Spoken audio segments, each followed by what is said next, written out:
The speaker starting us off will be Che of the Bronx Anti-War Coalition on the U.S. Empire's next target and what Syria teaches us about U.S. plans in Venezuela. Che? Hello, everyone. Today I'm just going to be reading some excerpts from a article that I'm writing, which should be published over the next couple days. And this article began because, we're seeing a lot of the same playbook, the same regime change playbook that the U.S. has used against Syria, against Libya, against Iraq, and all nations really that have been subjected to regime change. So my goal with this piece is really just to explain regime change, explain the playbook, and see how the United States is repeating it because it's unfortunately been successful. So this piece is called The Regime Change Playbook from Syria to Venezuela. 1 year after Syria's destruction, the regime change playbook is being reused. In December 2024, the United States, Israel, NATO, and their European allies completed what they had pursued for more than a decade: the destruction of Syria as a sovereign anti-imperialist state. This outcome was marketed to Western audiences as a liberation. 1 year later, in December 2025, the results are undeniable. Syria is not free. Syria was dismantled. What followed the fall of Damascus was not peace, democracy, or self-determination, but mass violence, sectarian fragmentation, economic plunder, and foreign domination. Syria today stands as a living case study of what regime change actually produces, and as a warning of what awaits Venezuela if the same imperial playbook is allowed to run its course again. What regime change really is. Regime change is not a response to dictatorship. It is a long-term imperial strategy designed to destroy political sovereignty and force nations into submission. The countries targeted for regime change share common characteristics. They assert control over their natural resources. They pursue nationalization or socialist-oriented development. They reject U.S. NATO military alignment. They build multipolar relationships outside Western control, and they resist Israeli regional dominance. Syria and Venezuela were not targeted because they were uniquely authoritarian. They were targeted because they were independent. Before December 2024, Syria was a central pillar of the global anti-imperialist camp and the axis of resistance. Venezuela remains one today.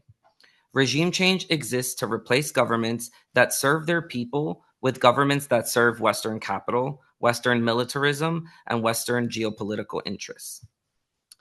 The regime change playbook. Syria did not fall overnight.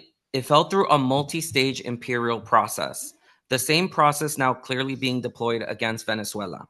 So here are the steps. Step 1, demonization of leadership. In Syria, Bashar al-Assad was transformed into a singular embodiment of evil. Every social and economic hardship was reduced to his personal existence. Context, history, and imperial interference were erased. In Venezuela, Nicolas Maduro is treated the same way, caricatured as a narco-dictator, stripped of political complexity, and framed as an illegitimate obstacle to progress. This step is essential. Once a leader is dehumanized, anything done to the population becomes justifiable. Step 2, sanctions as collective punishment.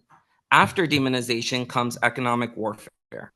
In Syria, sanctions devastated civilian life long before the state collapsed, devastated healthcare, food systems, infrastructure, and livelihoods. The suffering produced by sanctions was then blamed on the Syrian government itself. Venezuela has endured the same strategy. Sweeping sanctions have strangled the economy, blocked trade and finance, weaponized shortages, and punished the working class.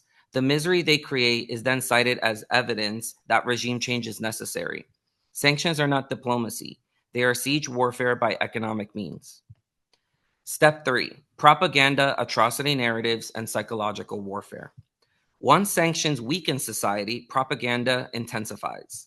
In Syria, years of atrocity narratives, many selected selective, exaggerated, or fabricated, created a permanent moral panic in Western consciousness. Complex realities were flattened into a simple story of good versus evil. Venezuela is now subjected to the same information war. Every hardship is framed as internal failure. External sabotage and economic warfare are erased. The purpose is to manufacture public consent. Wars cannot proceed without it. Step 4, fake opposition, reactionaries, and the Western left. No regime change operation succeeds without reactionary collaborators, especially within diaspora communities in the West. The United States and Europe consistently uplift exiled elites, often from wealthy, westernized, or comprador backgrounds, who lost power after anti-imperialist revolutions and now advocate sanctions, coups, and foreign intervention under the language of freedom and human rights.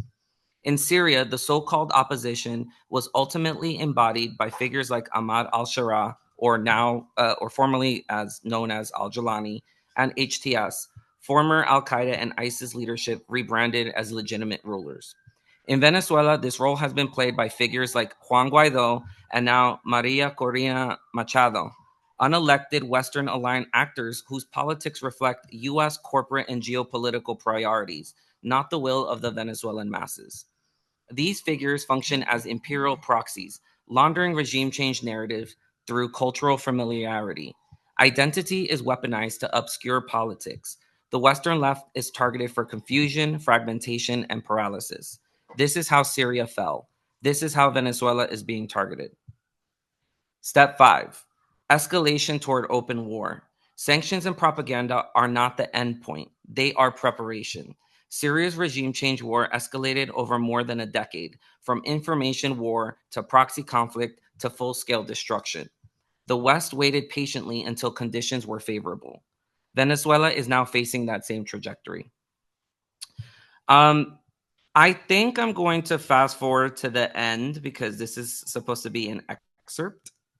So I'm going to fast forward to the last part of this piece. The responsibility of anti-imperialists in the West. Syria fell not because the truth was unknowable, but because too many people in the imperial core accepted imperial narratives or treated the destruction of a sovereign nation as distant or inevitable. Anti-imperialism cannot be outsourced solely to the global South. Venezuela is already resisting. The responsibility lies with those of us living inside the imperial core to oppose sanctions, reject propaganda, expose regime change lies, and resist our own government's war projects. Syria was not the first victim of regime change, and it will not be the last. But Syria shows with brutal clarity what happens when this imperial strategy succeeds. Venezuela now stands at the same threshold. The playbook is the same, the sequence is the same, only the target has changed. If Syria teaches us anything, it is that silence, confusion, and misplaced neutrality are forms of complicity. Venezuela will not fall because it failed to resist. It will fall only if people inside the imperial core fail to resist their own empire. And that is a lesson we cannot afford to ignore. Thank you. Wednesday, December 9th, the Workers' World Party Office hosted speakers from the National Lawyers Guild, National Association of Democratic Lawyers, and the National Conference of Black Lawyers. Other organizations, such as the Black Agenda Report, the Black Alliance for Peace, the Bolivarian Circle, the United National Anti-War Organization, and the U.S. Peace Council also played a part, all challenging the Trump-announced no-fly zone, and together expose the U.S. action as a violation of both international and domestic law. Up next, we have a small panel speaking on the legacy of Simón Bolívar and the Venezuelan resistance today with Mairead, Eb, Yasmin, William, and Larry. Mairead will be on Zoom, so she'll be starting us off. And Eb, Yasmin, William, and Larry will be up here giving the talk one after another. Hi, everyone. Well, my name is Mairead. I'm joining from Boston. I wish I could be there with all of you tonight, but I had to go back to work after this delegation. But sending lots of love and glad so many people could be with us tonight. And I could go on for a long time about the importance of this delegation, everything that we learned through our participation in this People's Assembly for Peace and Sovereignty in our Americas, with representatives from over 40 countries that came into Caracas last week in December. So I'll just touch on this conference lightly.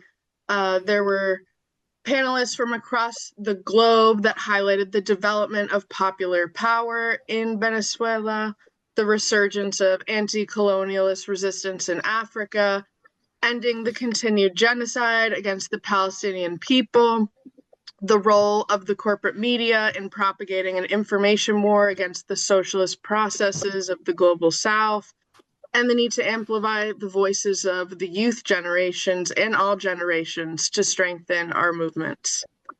This assembly was of political significance because it was an opportunity to show unwavering solidarity with the Venezuelan people and the Venezuelan Bolivarian Revolution, and unite internationally across our struggles for liberation against a common enemy. Tactically, it was an opportunity to defy the illegal US-imposed no-fly zone through the determination to hold this event by any means necessary. We know that most of our delegation and others from delegations from different countries could not attend, and we took every opportunity to condemn this repression on the Solidarity Movement and Venezuelan sovereignty. We also really appreciated getting to soak in the beauty of Venezuela and the revolutionary joy of the people as they continue to advance toward meeting the needs of their people, despite so many continued aggressions from the US, which include intensifying sanctions, the seizure of an oil tanker headed for Cuba while we were at this conference, an illegal naval blockade, listing the Venezuelan government on the list of terrorist organizations, and real threats of all-out war for oil and regime change. Sure. And please mute if you're on Zoom. One key development during our trip was the formation of the Francisco de Miranda Solidarity Committee between the people of Venezuela and the people of the US, which took place in the socialist commune El Penal 2021 in Caracas. The people in Venezuela want to know what struggles the working class are up against here and what actions we're taking to escalate our resistance from inside the belly of the beast. And we here in the US need to know what the realities are in Venezuela to combat all the propaganda being pushed by the Pentagon News. The people of Venezuela are in the streets in the hundreds of thousands almost every day defending their revolution. The world needs to see that they are fully prepared for any war maneuvers, and we need to take note and get prepared here, not only to stop this war for oil, but also to smash this system, squeezing the entire planet and replace it with one built by us. But the most important question that I want to stress as we organize moving forward is what steps do we need to take to strengthen our movements here in the US? Venezuela models how to organize through their intentional united front that includes all sectors of society. Excuse me. Including unions, workers, students, indigenous communities, housing collectives, social justice organizations, the PSUV, and the government itself. This unity is what makes it possible for them to train disciplined armed militias, constantly bring the masses out into the streets, and construct self-determination on the community level. The Venezuelan government even organized an international anti-fascist front over a year ago, which continues to progress in order to spread this participation to communities formed on every continent of the globe that are taking direct action against fascist threats. We practice united front tactics on a small scale within our US delegation, made up of representatives from different organizations across the left that all took part in the coordinated National Week of Action in November to demand no US war on Venezuela and no troops on our streets. At the conference, we developed our strategies for participation collectively. We moved as a unit and delegated tasks based on different comrades' abilities. We maintained a principled political line for peace, even when encountering intelligentsia and opposition forces, which wasn't common, but it did happen, and prioritized the safety of the group. We prepared extensively to come back to continue our work in the streets with militant unity between our organizations, with the goal of reaching more sectors of the working class that are struggling to survive while bombs are shipped overseas. All of this was practiced for what we need to do here in the Imperial Corps. The main takeaway that I want to share from the delegation is that we need each other and a whole lot more of us to carry out our own revolution here relevant to this context that will have an impact on the entire globe. The legacy of our revolutionary heroes like Chavez and Che and Fidel, Malcolm X and Harriet Tubman and Assata Shakur remind us that we must continue to fight like hell together with the revolutionary optimism that we will be successful. Those of us in Workers' World Party have been putting out a call to the entire movement and will continue to put out this call and hope that others will join us for the formation of a united front against fascism and imperialism separate from the ruling war parties in Washington. Not just in name, but in practice and action taken together in the streets to strengthen collectively, to widen our outreach efforts nationally in a coordinated way, to unite, to fight, and show the current dominant class that all of their attempts to divide us will be unsuccessful. So many of our organizations share similar, if not very similar, revolutionary lines, and we have more in common with each other than we do with our class enemy. And the differences that we do have are a point to struggle forward around, putting sectarianism aside, as our friends in Cuba and Venezuela are telling us that we need to do. And we're listening. We're engaging across so many campaigns to address the challenges that our class is up against, none of which exist within a vacuum. Venezuela's sovereignty and the US blockade on Cuba are class issues, and so are climate justice, the cuts to social benefits, ICE raids, and access to gender-affirming care here in the US. If we want to see an end to all US wars at home and abroad, if we want to overthrow capitalism, we need a united front. So I look forward to continuing to have this conversation in the coming period, continuing to escalate our resistance and figure out how we put this united front into action in the spirit of Simón Bolívar. And viva Venezuela. Thank you.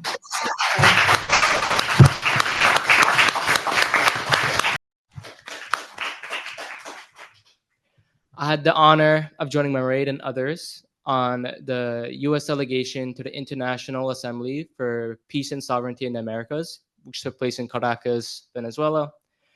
I'm genuinely surprised that it's already been a week since the delegation, and I consider it a life-changing week for myself and, from what I heard, many of the other delegates as well.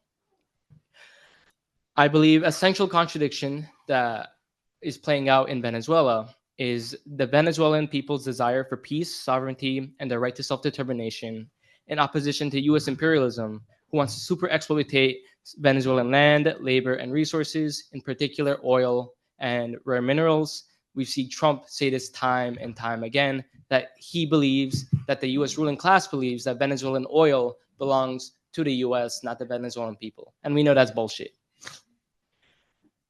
I saw this contradiction play out in so many different ways throughout the entire trip. I want to speak in particular about the panel on the second day of the conference, Bolivarianism versus the Monroeism. Many of the speakers, which included professors from Cuba, Colombia, and the vice president of Venezuela, talked about how Bolivarianism represents peace, unity of the Latin American countries to oppose U.S. imperialism, which the Monroe Doctrine represents. The Monroe Doctrine represents the U.S.'s desire to plunder and exploit Latin America for their own profit-driven interests and to increase the wealth of the already incredibly wealthy U.S. imperialist ruling class. I saw it take place in the communes, which the Venezuelan people view as central and pivotal to the resistance to U.S. imperialism and to building socialism within Venezuela. A chant that they repeated over and over again was "Comuna or nada," which means commune or nothing. The communes represent the people's ability to self-determine, to have direct control over their own resources, and to build and decide on how resources are used within the commune. The commune that we visited had a textile factory that was owned by the workers who worked there, and they used the surplus value generated from that textile factory to fund projects within the commune and to fund other factories and to fund other factories within the commune as well. And in addition, I had the honor of speaking to, as a student activist, I had the honor of speaking to Venezuelan student activists who spoke to me about the drastic contradictory differences between US education and Venezuelan education. First off, Venezuelan public universities are free for all students who apply. I go to the New York University, which has a $90,000 tuition if you want to attend, which is, unaffordable to most Americans. Yep.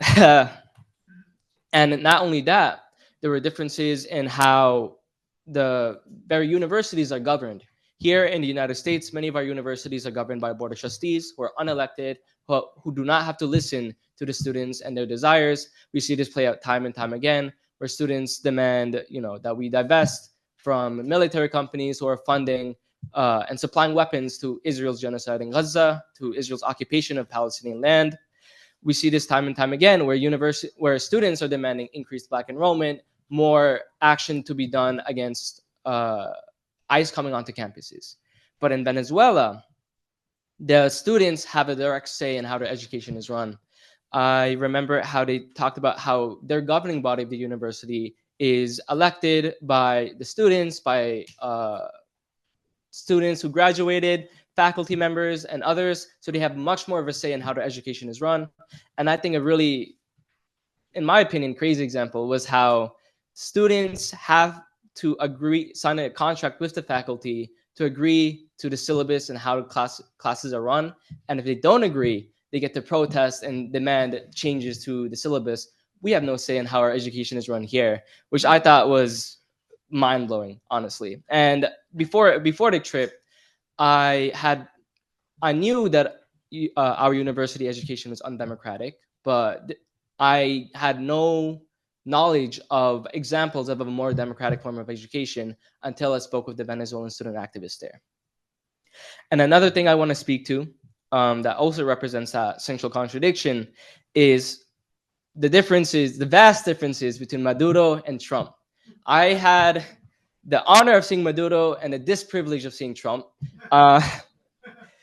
And I'll talk about Trump. He came near NYU's campus to film some advertisement for a crypto bar that is near the campus, right? Boo, yeah. And they had NYPD set up.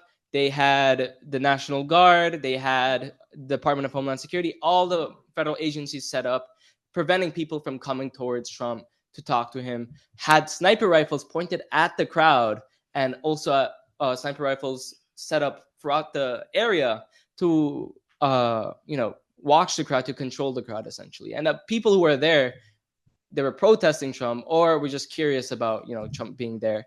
And when he came out of his motorcade, you couldn't see him at all, really.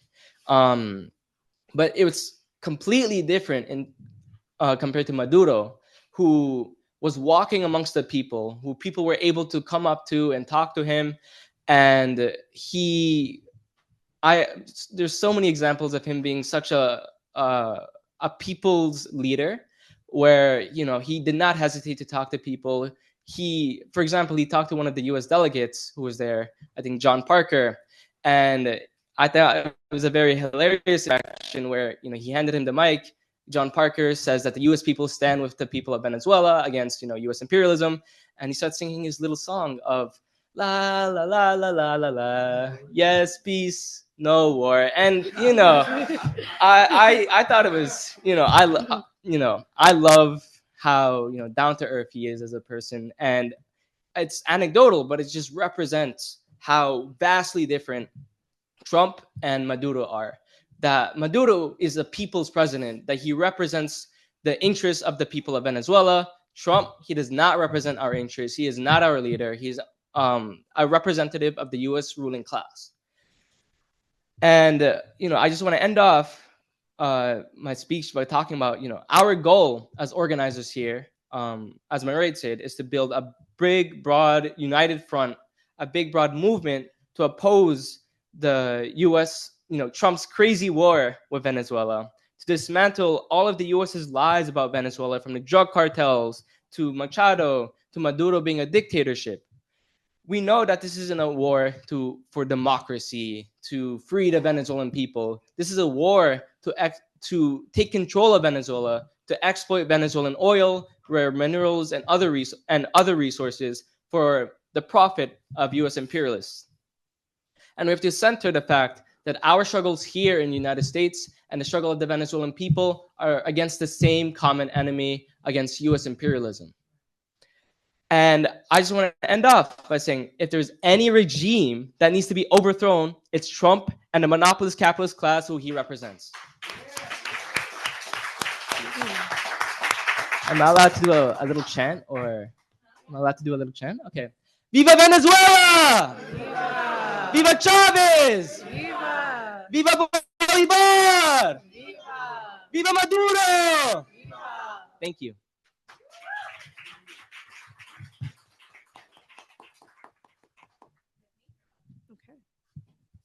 Hello, everyone. My name is Yasmin. Excuse me. My voice is a bit hoarse because I'm just getting it back after having probably the most rough travel schedule out of the group. My name is Yasmin. I'm a member of the Palaver Collective. We're an anti-imperialist, Pan-African socialist organization based here in New York City. And I had the privilege of being one of the 10 members of the delegation from the US to Venezuela. I got there as the conference was ending. Honestly, I got there. So I didn't get to see much of the conference, but luckily they had so much more planned for us. So I arrived the day, the conference was ending. And I wasn't able to get into the room because the vice president was speaking, but there was still so many people outside, and I was able to talk to the state-run news department, and I actually interviewed them, and we interviewed each other because I'm also a journalist, and they basically told me a lot about the narrative warfare, as we were already talking about here, the narrative warfare that is happening against Venezuela at the hands of the US, the imperialist forces here, and how it's a big part of our job to combat that narrative, right? And to combat this propaganda, and to know what the truth is, and to tell the truth to not just our comrades, but to the people who are seeing the things on the CNN, on the Fox News, and are spewing them, who are seeing Maria Machado get a Nobel Peace Prize. The day we were in Venezuela, one of the days that we were in Venezuela, they're uplifting this woman who the Venezuelan people say cannot even show her face in Venezuela. She cannot even come back. I'm sure she's going to try, but she's not respected there. As my comrades were saying on the delegation, Venezuela is building up, there's a huge popular power, popular movement in Venezuela, and the people know who is for them. And is the mic on? It's a little off, okay. And the Venezuelan people know that the government in place right now is for the working class people. One of the things when we went to El Penal, which is the commune that we visited, and we had a talk between the Venezuelans and us, and we got to talk about our experiences here in the Imperial Court and the Venezuelans experience. And first of all, they expressed so much love and support for the fact that we were there, showing solidarity with them, and that we, to some extent, put ourselves in risk by breaking this unofficial travel ban by Trump, trying to make it as hard as possible for us to get to Venezuela. And they really, really appreciated that. We got to learn about the history of this commune, El Panal, which isn't just, the commune means a lot because it's a commune and it represents, people's self-determination. And the government is actually giving them money to support this commune as well. So they support people's self-determination and wanting to organize together. However, the history of the commune, where it is very, very important, because it was during the time of when they tried. I'm not probably going to get some of the details. I don't remember everything exactly, but it was when there was a counter revolution and a lot of people actually like one person, the person who the El Panal, do you remember his name? Alexis Vive is what they say. He died. He was killed by the counter forces who were trying to basically overtake this area, overthrow the government. So it's really historically relevant. But it was really, really beautiful to be able to hear from the Venezuelan people in El Panal as well, and for us to be able to share, the struggle that people here in the Imperial Core are going through. The media tries to propagate that this American dream, which a lot of people know is dying, it's dead, it's never existed. But we got to share with them the fact that Maduro gave away 5 million homes, and we have people here who are homeless on the streets. We have people here who don't have anything to eat. We got to share these experiences with them and to show solidarity that we're fighting against the same forces. We want revolution here, and they want to support us in bringing that revolution. And they also talked about, guys know how Mamdani is going off on the path of, it's a dictatorship now. They said if there's somebody who says that Venezuela is a dictatorship, say Venezuela is a dictatorship of the proletariat. Straight ahead. And one of the things that I got from that is that there are people of conscience, right? Venezuelan people are very aware of the contradictions that still exist within Venezuelan society, but they're willing to fight and to protect it. They are willing to fight for us, and we're willing to fight for them. They're not want us to abandon our revolution here in the States. They want to support us. We have people on the ground in Venezuela who are texting us every day, keeping us up to date on what's happening on the ground and asking how they can support us during this time as well. So there's strong solidarity there. And another thing I want to talk about is seeing Maduro was really, really, really beautiful to see him with the people, to walk through El Panal, to talk to the people. The people there are so excited, so happy to see him. So grateful that he's supporting this commune. And it really goes to show like how much of the narrative warfare is going on, and it was really beautiful to be able to see that. And to also, I'm a part of a Pan-African organization, and I feel like there's some sort of separation between people not seeing Venezuela as a Pan-African issue, and it is a Pan-African issue. I saw so many of my brothers and sisters in Venezuela who look just like me. They're like, oh, you look like my daughter. And it was really, really beautiful to see. So Venezuela is a Pan-African issue. It's a socialist issue, and we all need to support and show solidarity for the Venezuelan people, and to combat this narrative warfare that we're seeing. But I think that's all I have to say.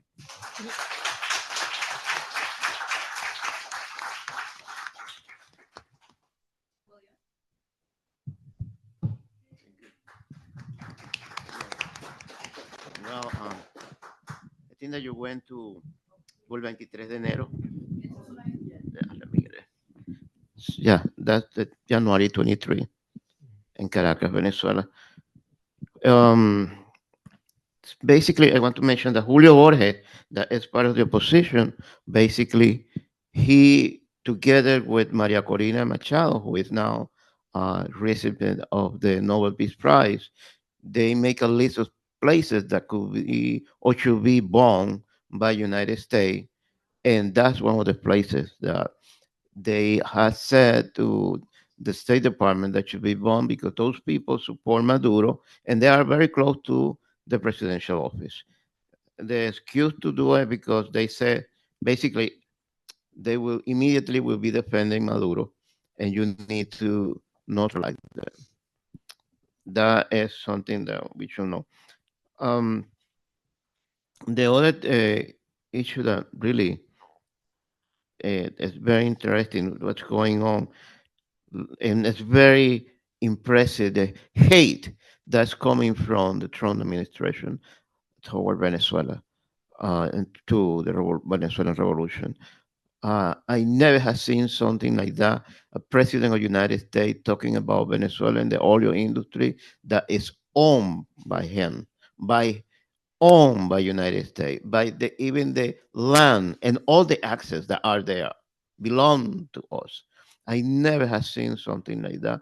And it is desperation because they are in decline and they need to get to those resources, not for American people, no, for their big partners and corporations to continue having good time, no? um, for me is I was in shock.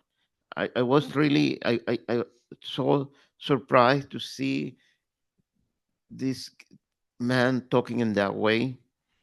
Um, Venezuela, as you mentioned, well, that all kind of warfare, psychological warfare, had been trying to. When Chai was alive, he was. They tried to kill him several times. They have been trying to kill Maduro several times. You have to remember the day that several drums, explode very close to his head. Also, this cyber attack. Remember, I was in Caracas, Venezuela, when there was a cyber attack, and the entire electricity of the entire country was shut down. So the entire country was blackout, and for 8 days we were in blackout. And you have to imagine that Caracas have buildings, very tall buildings, to be able to be there without electricity and to walk down 23 floors to get water, to get your food in the middle of the darkness is very difficult. 8 days, that's a lot. And that happened in the entire, almost in the entire country. Um, the computer, the industry or oil industry basically were hijacked, have been hijacked several times. The computer or the brain of the company was basically was run by an enterprise that was located in Washington D.C. And that was when Chavez. That was a huge fight to get control of the oil industry because they were in the computer just sending some orders to the entire system, and the entire enterprise was doing something else. So they were unable to run the that was during the so-called oil strike. They were unable to really run the company. So, and the desperation is because they now know that there are different kind of oil. There are like a blue oil. You can Google blue oil, green oil that can be used for the basically for um, space need, to travel to the space, and also to make missiles, supersonic missiles. So, and also something more impressive is not doesn't produce the amount of pollution that the other kind of oil produce, and that oil exists in Venezuela in a huge amount. They don't know how much the Venezuela have that kind of oil. And remember that just a few days ago, weeks ago, I think that was Nigeria that was supposedly under attack by the Trump administration. It's because they had that kind of oil. It's because they have that kind of special oil. And the other important thing is, for example, that a lot of people don't know is that the military bases that United States has in Colombia, some of those military bases are very close to the border of Venezuela. And those military bases basically are working now very close with the former Marxist guerrilla movement, ELN, El Ejército de Liberación Nacional. They are working together with United States, and they are basically miners. They are getting a lot of resources from the Venezuelan Amazon. They go into the Amazon, they got all the minerals, and they put all those minerals in the military base and send those minerals to United States from Colombia. It's a big amount of minerals that they are basically stealing to Venezuela. And so And no one has mentioned that. That's why it's important to Venezuela, because the natural resources and because the government is trying to use those resources and the Venezuelan people, and tends to the USA sanctions and tend to the sabotage of the economy by the big corporation. Venezuelan people have been suffering in those this last 20 years the consequence of those sanctions. And not only that, that could be help, something could be help could be very helpful for people not only in Venezuela but also in South America, because that's one of the offers that Chavez did. We can help the entire region to overcome poverty with all these resources that we have. So, and that's why we are calling for tomorrow around 5 p.m. to really join us. I will be there. I would love to see you there, guys, to support the Venezuelan people, to show them that we are in solidarity, and to show that we are not going to tolerate any USA intervention, especially right now in Venezuela, because they basically went to vacation. Their Congress went to vacation. Why they went to vacation? Because they won't wanted to pass the health care for the American people. So they expire already. Forget about, you know, the healthcare, Obamacare. But they also don't want to make all those Epstein files release them. They don't want that. And also, this will provide a window of time for them anytime to attack Venezuela. So we need to be alert, and we need to be tomorrow. Really, I would love to see you there, guys, just to support Venezuela, just to let them know that we know what they are planning to do this all this time, and we know why they are on vacation. They are not on vacation. They are planning something evil against the Venezuelan people. If we need to be tomorrow in Times Square, 43rd Street, Broadway, to show our solidarity to the Venezuelan people. Thank you, guys. I see you tomorrow.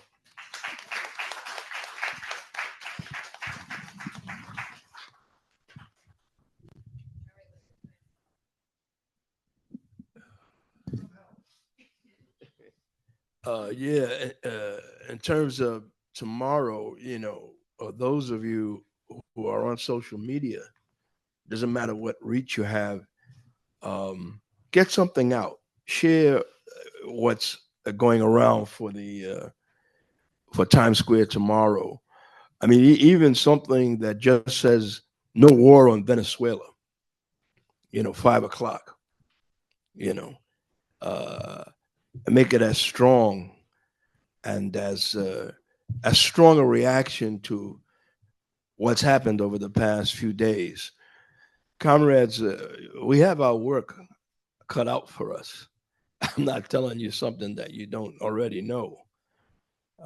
It's important that we're having this meeting to honor Simon Bolivar, the anniversary of his death, the liberator, and there are other ceremonies and protests on this day.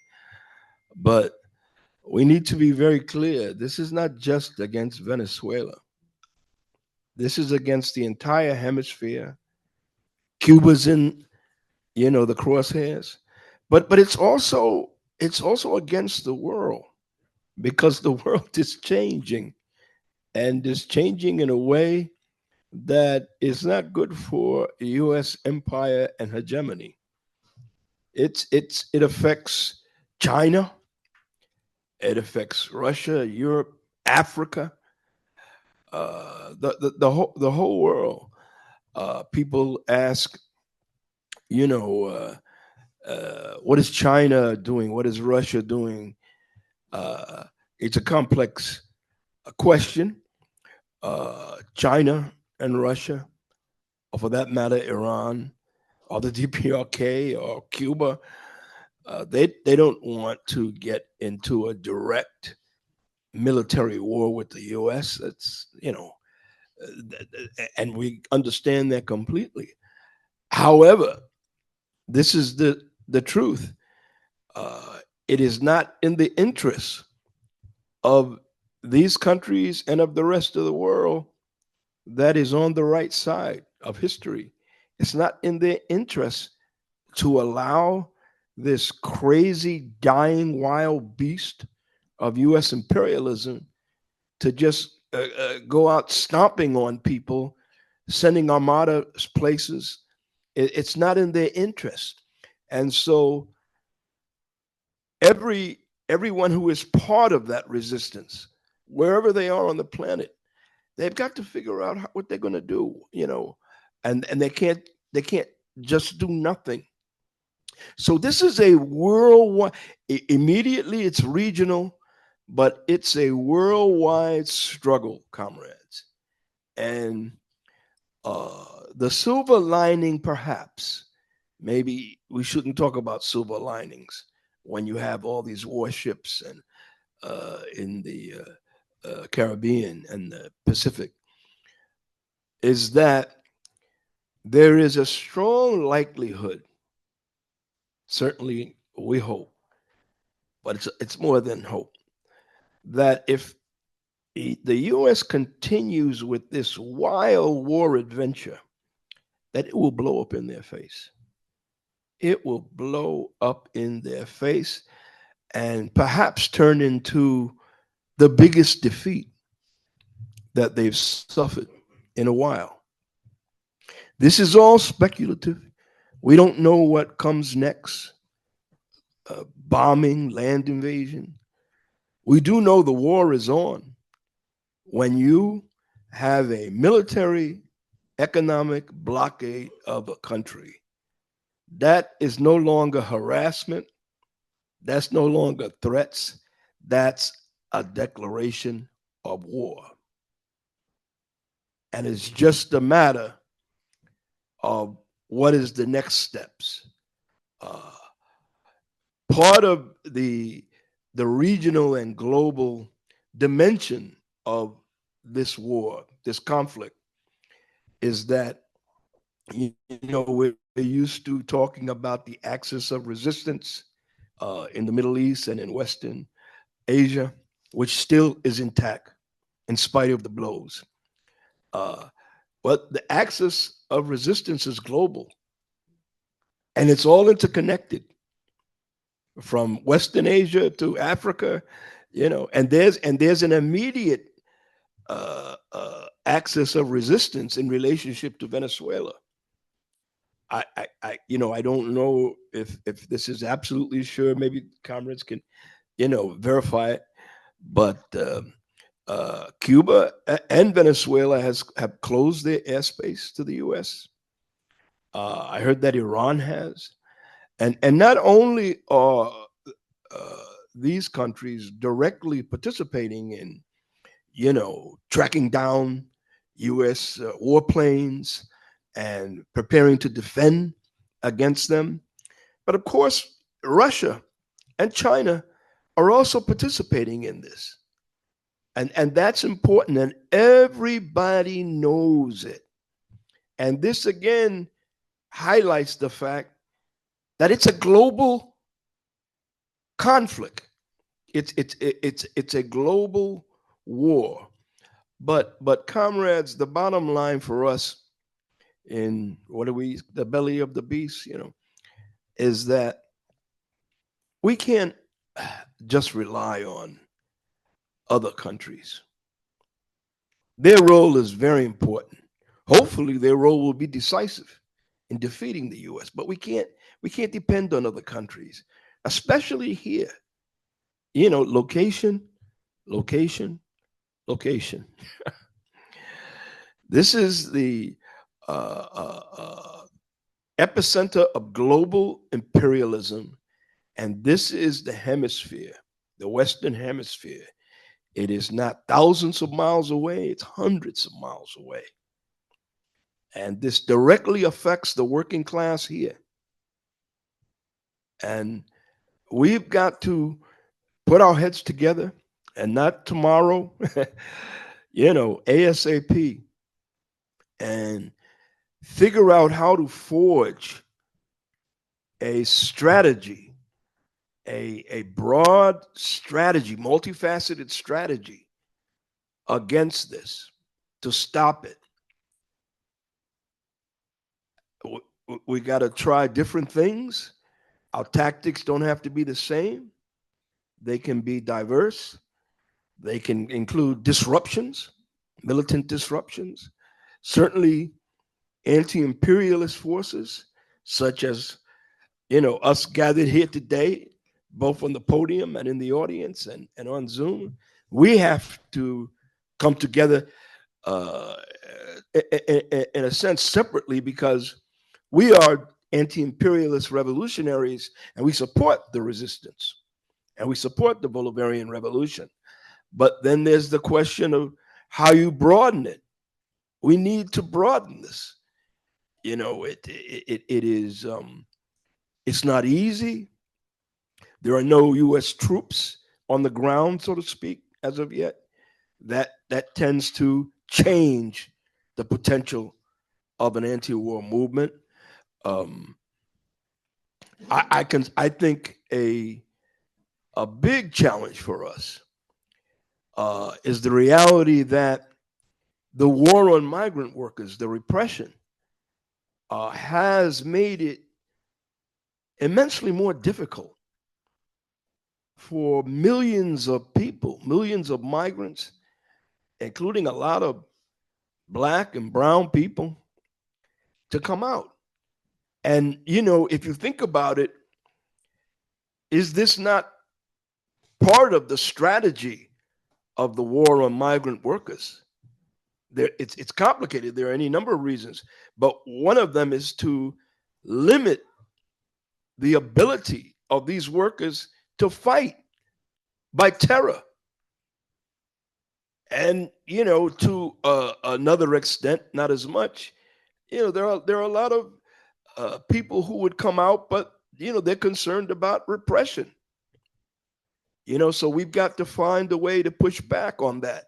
I mean, clearly, one of the ways that we can help to make it easier for the migrant community to come out against the war is, of course, to join the issues, to unite the issues. And it's not hyperbolic, it's not rhetoric. The issues are very related. The war against migrants here and the war against the rest of the hemisphere south of the U.S. They're very connected, and it's easy to understand. That's what we tried to do, in the week we had in November, and we have to continue to do that. But we also have to get into the labor movement. We have any trade unionists here? I know Comrade Eddie's, you comrades have got to get together. There needs to be a trade union meeting, Frank. There needs to be some kind of, maybe there is, I'm not aware of it. There needs to be a trade union meeting on this to motivate and galvanize trade union solidarity with the struggle against this war. I know we got students here. Some of you probably may have even been kicked out, because of, the work that you did resisting genocide in Gaza. But we've got to stir something up.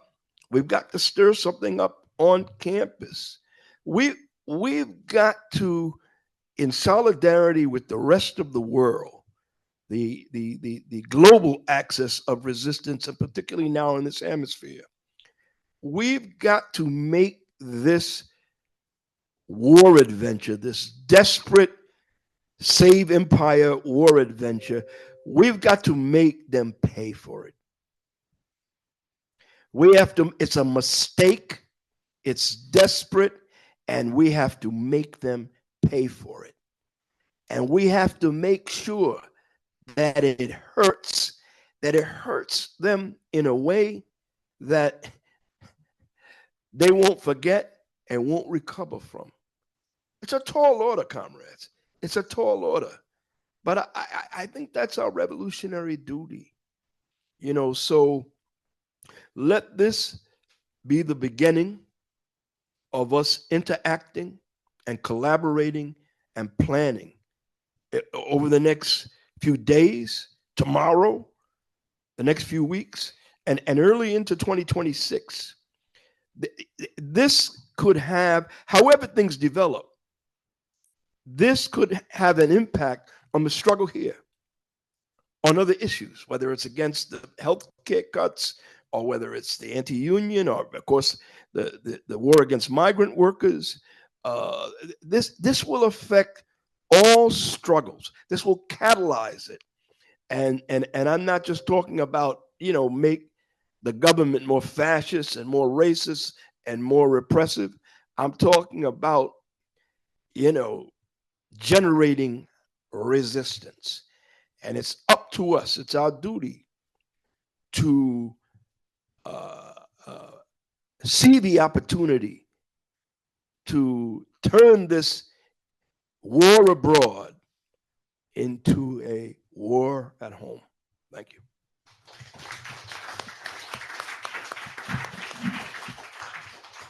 Our wonderful panel. Everybody give another round of applause. Very inspiring. Thank you. So we're not done yet. We do have another report from our last speaker, or not last, but another report from Liam reporting on the launch for the book, China Changes Everything, that took place last week.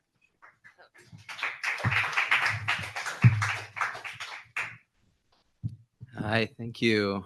Good evening, everyone. Really rough having to follow Larry here. But I'm going to briefly talk about on December 6th, just a couple weeks ago, we had a meeting here, a panel of 12 of the authors of this new book called China Changes Everything. And everybody kind of gave just a little overview of their chapters that they wrote in this anthology here. And it was like really insightful. I had the misfortune, as many of us here did, of going through the American public education system. And, you learn some math, but you don't learn a lot about the world, and especially not a lot about China. I think we ended history in 1945, and then nothing after that is history in the American public education system. So I didn't really learn a lot about China. The most I learned was from, just generally absorbing information. CNN, my parents had NPR on. But it wasn't, that great. China was kind of, scary, bad, whatever. This book has a lot of information. And it's a lot of people who, went to China, has experienced things with China, did a lot of research. And so listening to those speeches was like really, really insightful.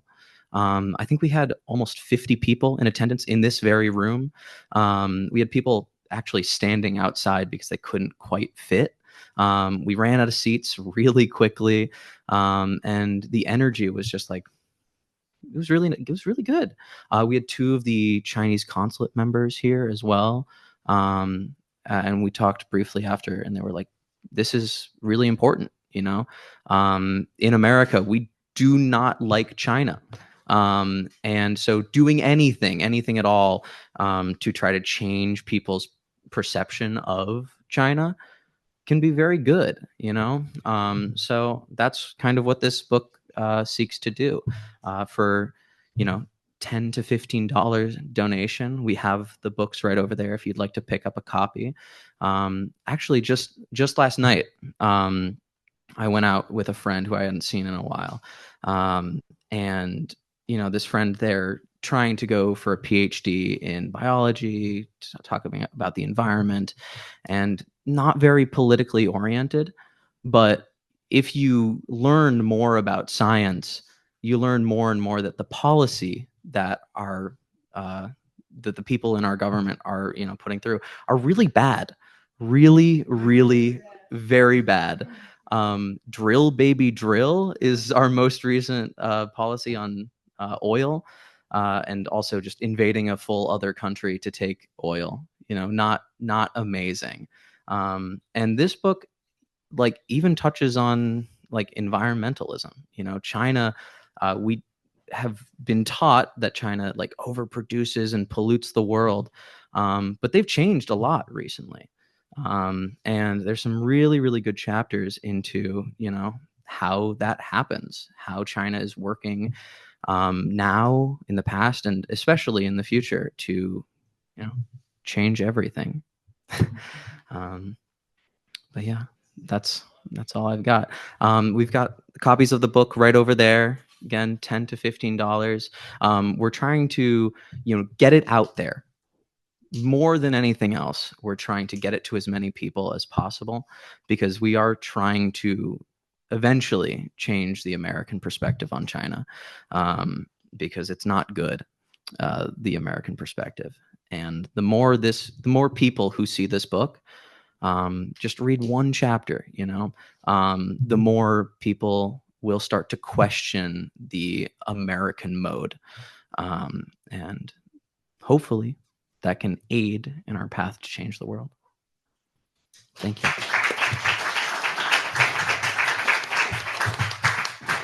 I'm glad that Larry has fired us up, along with the speakers from the rest of the panel, to try and do something about the war that's threatened against Venezuela, that's almost in process against Venezuela, and that we are looking at. Of course, we don't want it to take place, and we'd love to see Trump and his cronies back away from it. But we can't plan for that. We have to plan for the possibility that he will launch a war, even though it can turn out to be a war that accelerates the decline of U.S. imperialism, much like the Vietnam War did, in a different period completely. And now maybe with a lot of things coming together. But what I want to do is just to alert the comrades and the movement in general, the anti-imperialist movement especially, as to what may open up for us. Because we have seen in the last month an opposition to the Trump administration coming even from within the Democratic Party, maybe even from some in the Republican Party too, but we'll leave them aside for the moment. Now, we don't have confidence in the Democratic Party in general to carry out an honest struggle against imperialism, because they are a party of U.S. imperialism. But we have to take advantage of every opportunity that comes from a struggle. Should a struggle arise between or within the ruling class parties, we have to look and see, can we take advantage of it?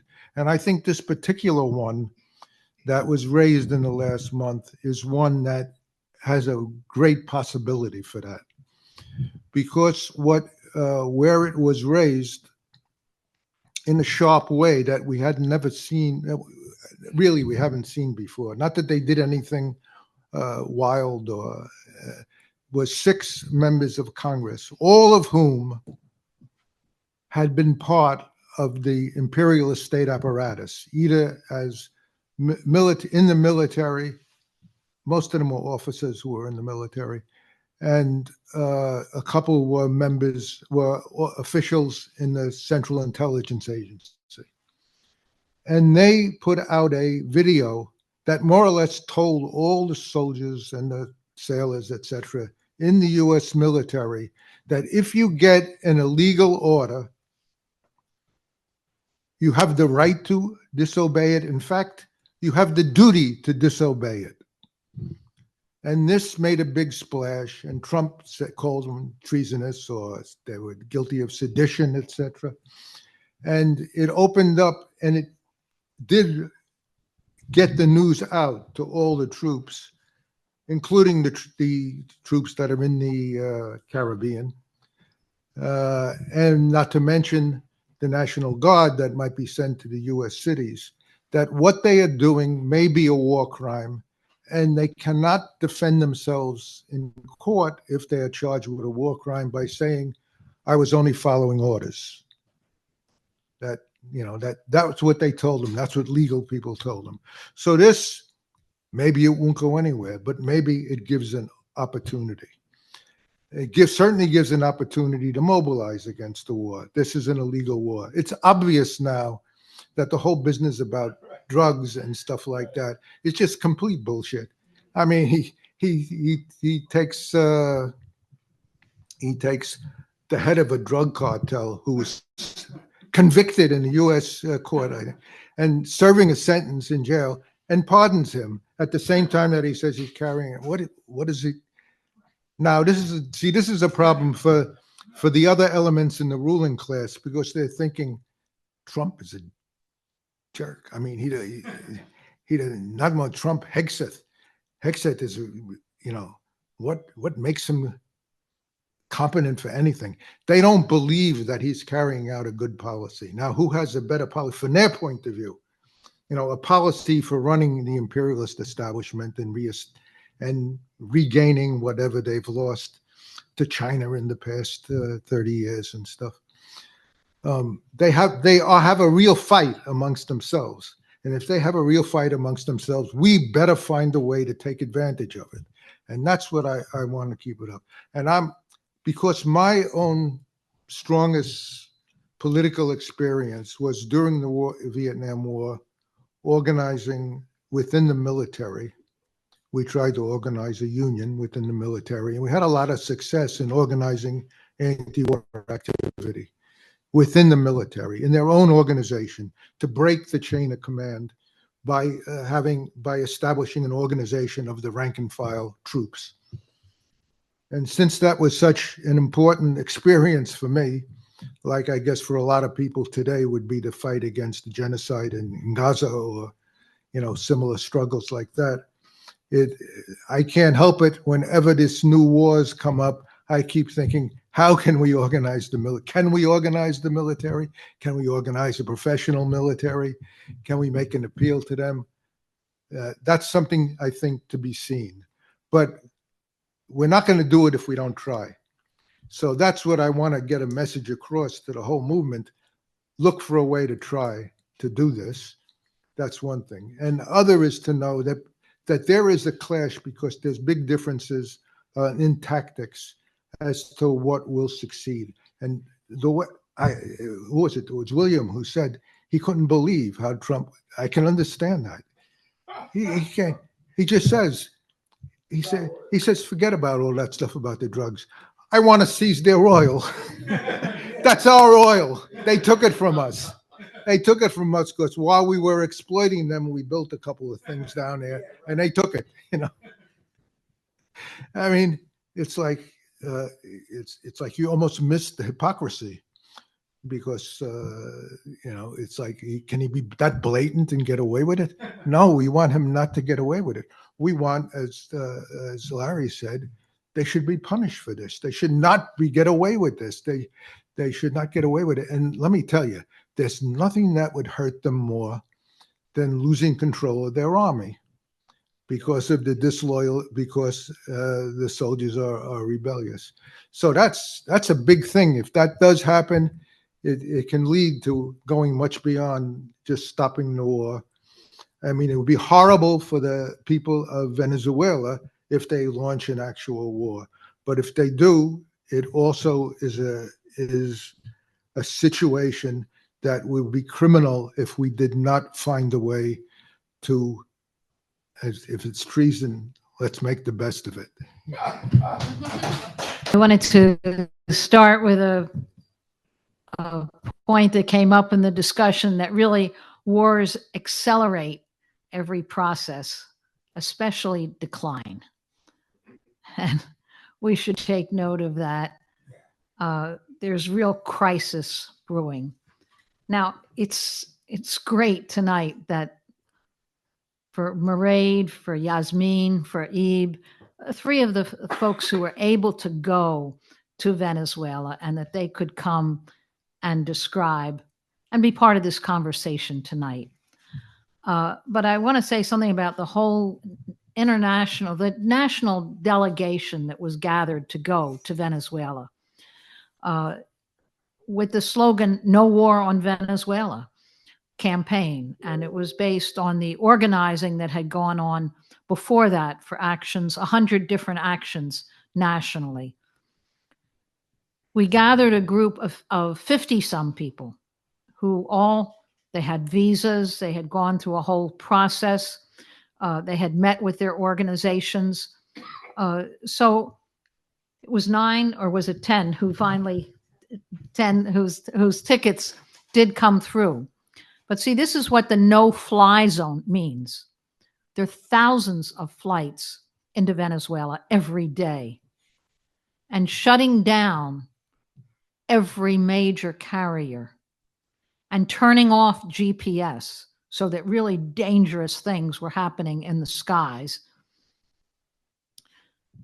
Trump was able to do with one tweet, just by threatening it. And all these major carriers immediately said, okay, we're not going. And all the folks that thought they had tickets, 80%, were not able to go. Now, we were persistent and determined, and so it's great that 10 did get through. And really difficult travel. I mean, each of these folks could have spent half their talk, particularly Yasmin, a couple days. Really, really difficult travel arrangements had to be made to get through the tiny little island of Curacao, which is a resort island, in order to get to Caracas. Why would Trump want to do that just before this delegation? Not just our delegation. There were 5,000 people expected at the People's Assembly in Caracas, a People's Assembly for sovereignty and peace. And the idea of shutting that down by declaring a no-fly zone, that's a highly political act. It's how to both undercut through starvation, yes, through real hunger with the sanctions, but also the idea that other people could travel to Venezuela from around the world. And also there's a great deal of air traffic in Venezuela, into Caracas from throughout Venezuela, of folks coming for this conference, from communes and community organizations and student groups, how to shut all this down. It does show that always a ruling class knows that their greatest enemy is solidarity. Their biggest opponent is political consciousness. And they're always looking for how can they erode that? How can they undercut it? How can they make it criminal, such as they have done for decades to travel to Cuba? That's a crime. Now, it's not a crime to travel to Venezuela. It's a crime to travel to Cuba. That's why every single year for 60 years, we've made a point of traveling to Cuba. That's what the Venceremos Brigade is all about. We've always challenged that attempt to shut down Cuba. And it's the same determination for Venezuela. They say, shut it down. And there were folks who really did handstands in order to get there because they refused to be shut down. Now, this is sort of the understory that's going on. There was a big publicity yesterday. They said Trump was going to give a national press conference. And I'll tell you, every Venezuela list lit up because they all thought it was a declaration of war. Everybody was tuned in. And then there came a press conference where the word Venezuela wasn't even mentioned. You think, how could that be after all these, tweets, after all these announcements, after all these aircraft, after the biggest aircraft carrier in the world is off, after they'd seized ships and incinerated little boats? And then he gives a big address and he doesn't mention the word Venezuela. Why is that? He's looking at the polls. More than 70% of the population is against a war on Venezuela, and it hasn't started yet. So instead, he gave a talk saying the economy is doing fabulously, in case we hadn't noticed. Jobs are better than ever, in case we hadn't noticed. and prices are better than ever, and your turkey dinner was cheaper than it's ever been. I mean, it was the weirdest talk you've ever heard. You couldn't even take it apart in fact checking afterwards. It wouldn't be like worth it. Everybody just blew it off, and then he ended up with happy holidays. Why is that? See, he didn't want to dare mention Venezuela because he knew it would have absolutely lit the whole situation. So we have a demonstration tomorrow. We actually called it when it seemed that press conference was going to be the declaration of war. But we know that the war plans are going ahead.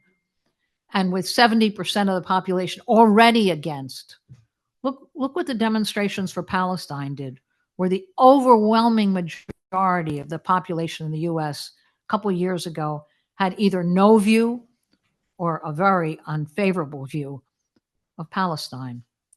And it was the global protests and the resistance of the Palestinian people themselves that turned that around. So I think that's what's ahead of us. So everybody who can be there tomorrow at Times Square, do. It's one more step. And if you can't be there, know that there's a whole plan. There's groups who are meeting, who are connecting with each other. There's a whole series of calls being set up on how we continue in a very strong way in the period ahead, because solidarity, political consciousness, is the most powerful political weapon.